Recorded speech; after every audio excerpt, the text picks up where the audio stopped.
साथियों, आत्मनिर्भर भारत की बात हम करते हैं। इसमें शुरुआत करते हैं दो बहुत ही प्यारी प्यारी सी कहानियां हैं, उनसे चालू करते हैं। सबसे पहली कहानी रेलवे से है। आप सब जानते हैं कि देश में बहुत बड़ा रेलवे का नेटवर्क है और ये रेलवे का नेटवर्क 100 साल से अधिक का जो पीरियड है उसमें डेवलप हुआ है।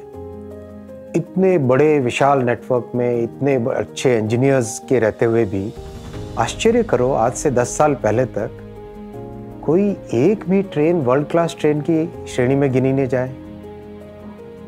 कितनी बड़ी एक विडंबना थी कि इतना बड़ा रेलवे नेटवर्क, इतना मैसिव, इतने अच्छे इंजीनियर्स और इतने सब के होते हुए भी हमारी ट्रेन्स अभी भी 1950, 1960, 1970 की टेक्नोलॉजी की बनी थी सबके साथ। 2017 में पीएम साहब ने एक बहुत ही बड़ा संकल्प दिया रेलवे को। वे हिंदुस्तान के नौजवानों को जिस तरह की वर्ल्ड क्लास ट्रेन्स वो सब यूट्यूब पे देखते हैं, इंस्टा पे देखते हैं, वैसी वर्ल्ड क्लास ट्रेन मिलनी चाहिए। तो अब मैं आपको बताता हूँ आत्मनिर्भर भारत में और एक नॉर्मल सिचुएशन में क्या डिफरेंस है। जैसा होता है, जैसे ही पीएम साहब ने ऐसा कहा, ऑफिसर्स ने फटाफट अपने टिकट कटाए। कोई जर्मनी के टिकट कटवा रहा है, कोई जापान के टिकट कटवा रहा है, कोई फ्रांस के टिकट कटवा रहा है। गए फटाफट, फ्रांस गए, जापान गए, बड़े बड़े उन्होंने प्रेजेंटेशंस देखे, खूब उठा के ब्रोशर्स उठा के लाए। ये साहब, ये देखो साहब, सबके लेके आए पीएम साहब के पास, ये वर्ल्ड क्लास ट्रेन है साहब, इसको लेके आओ, ये लेके आना, नहीं ये करेंगे साहब। ये एकदम बिल्कुल इस तरह का माहौल बनाया जैसे कि वर्ल्ड क्लास ट्रेन है तो उसको इंपोर्ट ही करना पड़ेगा। पीएम साहब के सामने प्रेजेंटेशंस हुए। प्रेजेंटेशंस में कंप्लीट प्रेजेंटेशन होने के बाद में पीएम साहब ने कहा, नहीं, ये नहीं चलेगा। अगर वर्ल्ड क्लास ट्रेन बननी है तो हिंदुस्तान के इंजीनियर्स हिंदुस्तान में डिजाइन करेंगे और हिंदुस्तान में उसको मैन्युफैक्चर करेंगे। ये संकल्प, ऐसा शानदार मार्गदर्शन, इतनी क्लैरिटी, इस क्लैरिटी के साथ इंजीनियर्स ने बीड़ा उठाया और चालू किया काम वर्ल्ड क्लास ट्रेन के लिए। तो वर्ल्ड क्लास ट्रेन बनी वंदे भारत 2019 में। पहली ट्रेन निकली आईसीएफ चेन्नई से। आप देख रहे हो पीछे बैकग्राउंड में, जरा मुझे देना वो।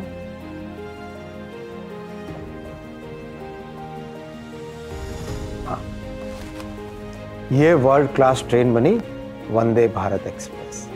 वंदे मातरम, वंदे भारत, इसको कहते हैं आत्मनिर्भर भारत की एक बड़ी पहचान, बड़ी मिसाल। ये स्टोरी मैंने आपको इसलिए सुनाई क्योंकि कुछ भी चीज़ हिंदुस्तान में बनाना, कुछ भी चीज़ हिंदुस्तान में डिज़ाइन करना कठिन नहीं है। चैलेंजिंग हो सकता है शुरू में, लेकिन इम्पॉसिबल नहीं।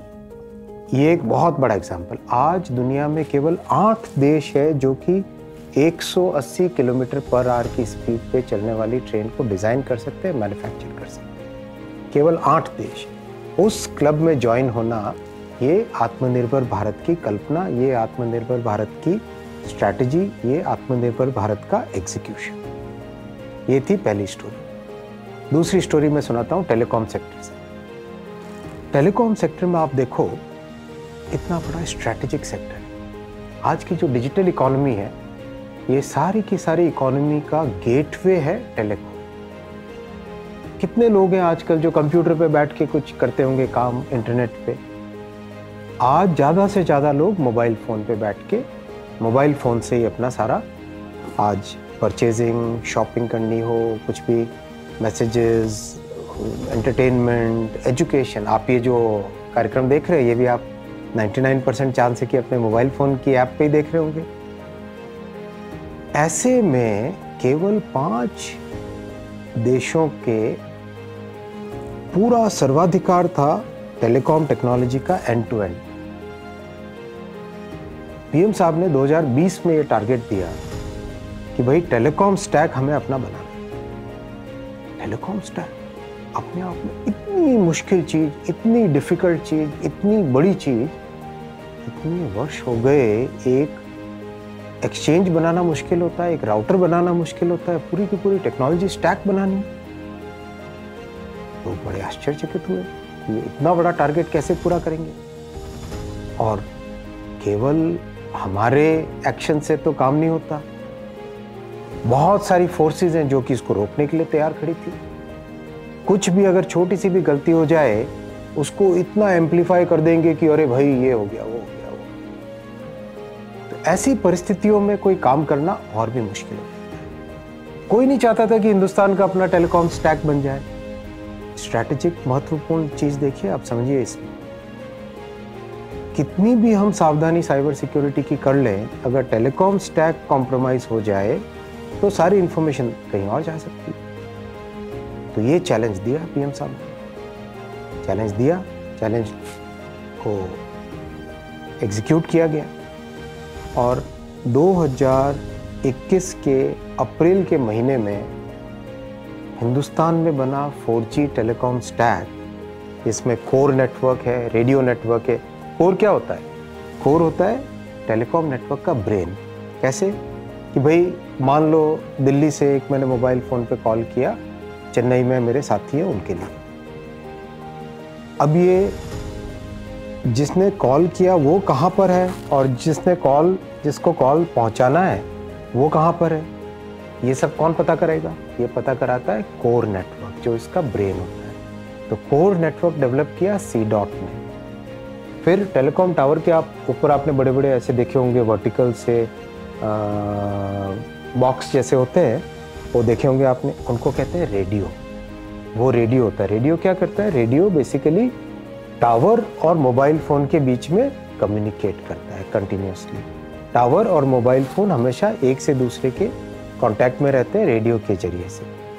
रेडियो ने मोबाइल फ़ोन के कांटेक्ट से पता किया कि क्या करना है, वो कोर नेटवर्क को देता है, कोर नेटवर्क उसको आगे रिजॉल्व करके पहुंचाता है।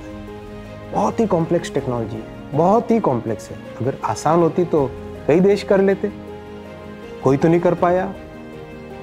तो 2021 के अप्रैल मई महीने में जब ये कंप्लीट बन के तैयार हुआ, टेस्टिंग हुई। अभी इसकी टेस्टिंग 50 लाख साइमल्टेनियस कनेक्शंस के लिए हो चुकी है, फील्ड में टेस्टिंग। और सारी की सारी दुनिया हिल गई। क्यों हिल गई दुनिया?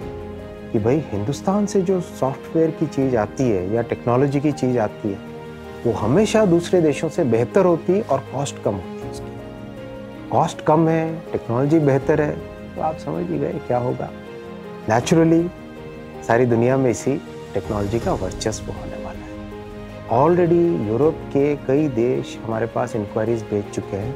तो जब इस इंडिया की बनी हुई टेक्नोलॉजी को रोल आउट करेंगे 4G और 5G BSNL के नेटवर्क में, उसके तुरंत बाद ये एक्सपोर्ट करने के लिए तैयार हो जाएगी। ये आत्मनिर्भर भारत का जो विजन है पीएम साहब का, ये दो उसकी बड़ी मिसालें हैं, दो बहुत बड़े एग्जाम्पल्स हैं, कई एग्जाम्पल्स हैं। ये मैंने आपको इसलिए समझाया, ये इसलिए आपके साथ शेयर किया कि इन दोनों में कॉम्प्लेक्सिटी की एक हाइट थी। बहुत ही कॉम्प्लेक्स टेक्नोलॉजीज है और उसको डेवलप करना, डेवलप करके टेस्ट करना, टेस्ट करके ऑपरेशन में लाना, ऑपरेशन में लाके उसको एक नेक्स्ट लेवल पे लेके जाना, that requires huge discipline, that requires a huge focus, laser sharp focus on the end result कि मुझे यहाँ तक पहुँचना है। ये चीज़ है आत्मनिर्भर भारत की मिसाल। हमारे साइंटिस्ट्स में जो क्षमता है, हमारे नौजवानों में, स्टार्टअप्स में जो जज्बा है, वो जज्बा हिंदुस्तान को कहाँ से कहाँ ले जा सकता है। लेकिन अब आ रहा है वो पीरियड। इसका दूसरा बहुत बड़ा रिजल्ट है स्टार्टअप्स। अगर आप याद करो 2014 से पहले अगर गिनने जाओगे स्टार्टअप, तो कुल मिला के 400 साढ़े 400 स्टार्टअप्स थे। आज 84,000 स्टार्टअप्स हैं। आप अगर कैलकुलेट करके देखना, गूगल करके देखना, पूरे के पूरे यूरोप में जितने स्टार्टअप्स हैं उससे ज़्यादा हिंदुस्तान में उससे ज़्यादा हिंदुस्तान में यूनिकॉर्न्स हैं। यूरोप में जितने यूनिकॉर्न हैं उससे ज़्यादा यूनिकॉर्न हिंदुस्तान में। ये कैसे संभव हो पाया? कि आत्मनिर्भर भारत की जो स्पिरिट है, वो स्पिरिट है टेक्नोलॉजी डेवलप करना, अपने अपनी क्षमताओं में विश्वास करके चैलेंज लेना, रिस्क लेना, आगे बढ़ने की एक स्पिरिट रखना कि हाँ मैं कर सकता हूँ, मैं भी कर सकता हूँ, कोई ज़रूरी नहीं कि मैं चीज़ इंपोर्ट ही करूँ, मैं भी कर सकता हूँ और मैं दुनिया न केवल हिंदुस्तान के लिए बल्कि उसको एक्सपोर्ट करने के हिसाब से मैं डेवलप कर सकता हूँ। ये जो स्पिरिट है, ये आत्मनिर्भर भारत की बड़ी स्पिरिट है, जो आज के नौजवान जिस तेजी से इसको ग्रहण कर रहे हैं, बहुत बड़ी बात है। The way people are adopting this spirit, it's a phenomenon in itself. In a very short period, we have become the third largest ecosystem for startups. Nobody ever thought that India में startups इतने तेजी से बढ़ सकते हैं, इतनी तेजी से हो सकते हैं। But see, जब पीएम साहब ने स्टार्टअप इंडिया लॉन्च किया था, मैं ऑडियंस में था, तो नौजवानों ने इम्प्लीमेंट किया इसको। कई एग्जाम्पल्स हैं। सेमीकंडक्टर, आज की दुनिया में रॉ मटेरियल इलेक्ट्रॉनिक्स का जो सबसे बड़ा रॉ मटेरियल है वो है सेमीकंडक्टर, और सेमीकंडक्टर एक स्ट्रैटेजिक नीड बनती जा रही है। कैसे? डिफेंस ले लो, पावर ले लो, रेलवे ले लो, ऑटोमोबाइल ले लो, टेलीकॉम ले लो, कोई भी सेक्टर ले लो, हर एक सेक्टर में आज इलेक्ट्रॉनिक्स की एक इम्पॉर्टेंट पोजीशन। और इलेक्ट्रॉनिक्स किस चीज़ पे डिपेंडेंट है? चिप्स पे डिपेंडेंट है। चिप्स बनती है किस चीज़ से? सेमीकंडक्टर से। तो इसीलिए पिछले साल 2021 में पीएम साहब ने बहुत बड़ा एक विशाल सेमीकंडक्टर प्रोग्राम 76,000 करोड़ का लॉन्च किया और बहुत अच्छी प्रोग्रेस हुई है। दुनिया की बहुत बड़ी बड़ी कंपनीज इंडिया में आके सेमीकंडक्टर मैन्युफैक्चर करने के लिए तैयार हुई है। अब देखिए आप कैसे पीएम साहब का पूरा थॉट प्रोसेस है इसमें। हमारे पास देश में बहुत अच्छा सॉफ्टवेयर टैलेंट है। करीब देश भर में 55,000 सेमीकंडक्टर डिज़ाइन इंजीनियर्स हैं। 55,000 सेमीकंडक्टर डिज़ाइन इंजीनियर्स को अगर एक मैन्युफैक्चरिंग सेटअप मिल जाए तो सोचो क्या से क्या हो सकता है। सेमीकंडक्टर में, चिप्स में, इलेक्ट्रॉनिक्स में इंडिया एक बहुत बड़ी शक्ति बन के उभरेगी। डिफेंस का एग्जाम्पल लीजिए। हमेशा ये होता था कि हमारे अफसरान जाते थे और जो भी है यही होता था कि जो विदेश में बना वही अच्छा है। अभी देखिए 15 अगस्त पिछला 15 अगस्त के दिन लाल किले में पीएम साहब जब स्पीच के लिए गए तो जिन तोपों से सलामी दी गई थी वो तोपें हिंदुस्तान में बनी। ये आत्मनिर्भर भारत की बड़ी पहचान है। सेक्टर आफ्टर सेक्टर, फार्मास्यूटिकल्स देखिए आप। फार्मास्यूटिकल्स में हम लोग टोटली डिपेंडेंट थे चाइना पे, जो कि एडवांस्ड फार्मास्यूटिकल इंग्रेडिएंट्स APIs देता था। APIs के ऊपर उसके मॉडिफिकेशन, केमिकल रिएक्शंस करके फाइनल मॉलिक्यूल, फाइनल कंपाउंड बनता था। अब APIs का प्रोडक्शन इंडिया में स्टार्ट किया तो we are emerging as world's pharmacy now. We are emerging as world's pharmacy.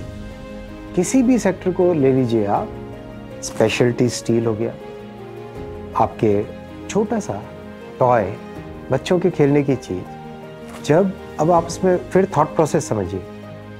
Thought process क्या है? एक बच्चा अगर किसी खिलौने से खेलता है, उसके माइंड में एक पिक्चर बनता है सोसाइटी का, कल्चर का। तो टॉयज़ को इंडिया में मैन्युफैक्चर करना चालू किया और आज ऐसी पोजीशन है कि India instead of becoming staying as an importer of toys, आज अपने कल्चर में अपनी नीड्स के हिसाब से अपनी पंचतंत्र की कहानियाँ, जातक कथाएं, अकबर बीरबल की कहानियाँ, इनके बेसिस पे अब विदेशों में टॉयज़ जा रहे हैं। मोबाइल फ़ोन देखिए, iPhone 14 हिंदुस्तान में बन रहा है। आज करीब 70,000 करोड़ रुपीस के एक्सपोर्ट्स मोबाइल फ़ोन के इंडिया से हो रहे हैं। 10 साल पहले 99% हम इंपोर्ट करते थे, आज 99% हिंदुस्तान में बने हुए मोबाइल फ़ोन यूज़ होते हैं। इमेजिन दिस चेंज, ये बहुत बड़ा चेंज है। इस चेंज के साथ साथ क्या है, मैन्युफैक्चरिंग में जॉब्स बन रहे हैं। मोबाइल फ़ोन की एक फैक्ट्री बेंगलोर के पास में, बेंगलोर चेन्नई वाले रूट पे होसूर में, उस एक सिंगल फैक्ट्री में 60,000 लोग काम करेंगे। 60,000 persons will work in one factory. Already factory start हो गई है. Initial 9,000, 10,000 का वहाँ पे recruitment होके काम चालू हो गया. That kind of change is happening in the country. तो ये बहुत ही एक ऐसा मोमेंट है इस कंट्री के इतिहास में जिसमें आत्मनिर्भर Bharat, make in India, design in India, startup India, innovate in India, ये जो एक कंप्लीट फिलोसफिकल चेंज गवर्नेंस में लाए पीएम साहब, उसके कारण massive sector after sector is reforming, transforming, और इंस्टेड ऑफ जस्ट थिंकिंग कि हमें इंपोर्ट को सब्सटीट्यूट करना है, नहीं, we have to become major exporter in each of these sectors. That's the story of आत्मनिर्भर भारत. तो ये है आत्मनिर्भर भारत की फिलॉसफी, ये है आत्मनिर्भर भारत की कहानी, ये है आत्मनिर्भर भारत के कारण किस तरह से हिंदुस्तान में एक मैसिव चेंज आ रहा है सेक्टर आफ्टर सेक्टर. और विद्या कमल के इस ऐप के ज़रिए से, इस प्रोग्राम के ज़रिए से आपके लाइफ में क्या चेंज आया, आपको क्या नए इनपुट्स मिले, और इस प्रोग्राम को हम और कैसे इम्प्रूव कर सकते हैं, इसमें आपको किन चीज़ों के बारे में जानने की आपको और इच्छा है, जिज्ञासा है, ज़रूर हमें बताएं. हम इसको और इम्प्रूव करेंगे. मुझे आशा है कि इसका फीडबैक आप देंगे. वो फीडबैक जानने के लिए we are very eager to listen to your feedback. Thank you. All the best.